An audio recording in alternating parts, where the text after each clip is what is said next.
ఇగో ఇలా ప్రధానమంత్రి ఎవరో ప్రధానమంత్రి ఇట్లా చూపించమనండి. ప్రధానమంత్రి క్యాండిడేట్ ఫోటో కూడా లేదు వాళ్ళు ఇచ్చారు. పెద్ద పెద్ద హోర్డింగ్స్ పెట్టిండ్రు. మరి వాళ్ళ ప్రధానమంత్రి ఎవరో వాళ్ళ క్యాండిడేట్ ఫోటో ఉండాలి కదా. మామునారు చుట్టుముట్టు జడ్చర్ల ఎక్కడ చూసినా ఈ హోర్డింగ్లు కనబడతాయి మీకు. మరి ఈ హోర్డింగ్లల్లా రాహుల్ గాంధీ ఫోటో ఎందుకు లేదు? మీ ఏఐసిసి అధ్యక్షులు ఖర్గే గారి ఫోటో ఎందుకు లేదు? జవాబు చెప్పాలా దీనికి? అంటే మీకు అసలు ప్రధానమంత్రి క్యాండిడేటే లేడు. మీకు ప్రధానమంత్రి క్యాండిడేటే లేడు. ఓటు ఎవరికి వేయాలయ్యా? ఎందుకు వేయాలయ్యా? ఎవరి కోసం వేయాలయ్యా?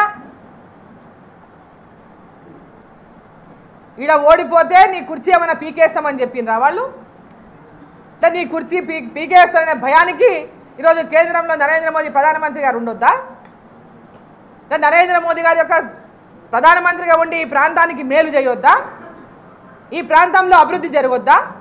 మరి నువ్వే కదా ప్రధానమంత్రి దగ్గర పోయినావు.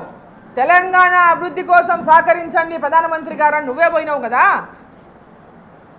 కేంద్రంలో నరేంద్ర మోదీ గారి ప్రభుత్వం సహకరించకపోతే తెలంగాణ మనుగడనే కష్టం, అభివృద్ధి లేదని చెప్పినావు కదా.